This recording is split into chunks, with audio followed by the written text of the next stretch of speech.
جور سر حال میدونم رفتم به درد و سر ما همینه بود سود کار توی همه جا قدیما بود کلی مشکلات بعد ما به دنیا اومدم تو تبریز پیر ازش تیوی میبینی از چی جدید یه بوی بعد خون داشت بس میشه دید یه جنگ بین هیچی اصلا دیگه سیر منم که بچگیمو باختم به اختلاف خونه باده اما بعد همه چی خوب شد ولی چه فایده من شدم غریبه ای بین خونه باده بعدش بول خونه جور شد بدون پشتوانه بدون همدم من توی هیپ هاپ به تنهایی حرکت میکنم همیشه خدا میده برکت حتی اگه پای کار جدا بشه سر من روزهای غرق و خوبی بود بین دوستام از اون سالا من دیدم بازی ها از روزگار روزهای غرق و خوبی بود بین دوستام از اون سالا من دیدم بازی ها از روزگار من بودم یادم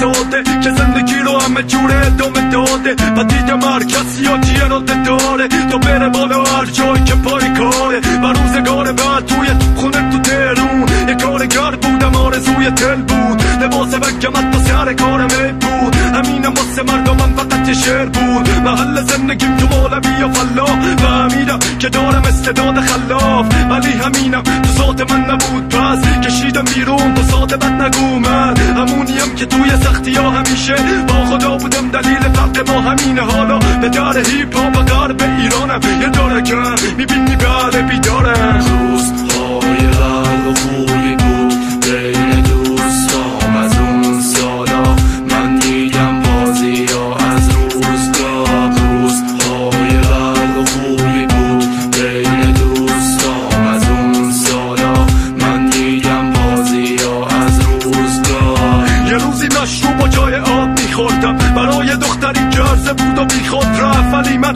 همیشه لحظه هامو میکشتم دونستم اشتباس برای چی کلن منی که برای دوستم برادر بودم اما مثل این که روزها خرابت و دیدم ادعی دوستا حسودن یه حرفای با کنایه گفتن اما دورن همه یه حرفای پشت من نمیشه یه باد بود رفت آشان نمش همینه من امید بودم اما خواست خدا بود چو وحشی بودم همینه ساخت خیابون پس نمیتونی منو بفهمی چون قابل درک نیستم واسه هر کسی منو میفهمن امثال سروش لشکری حتی اگه دشمن باشه نه تو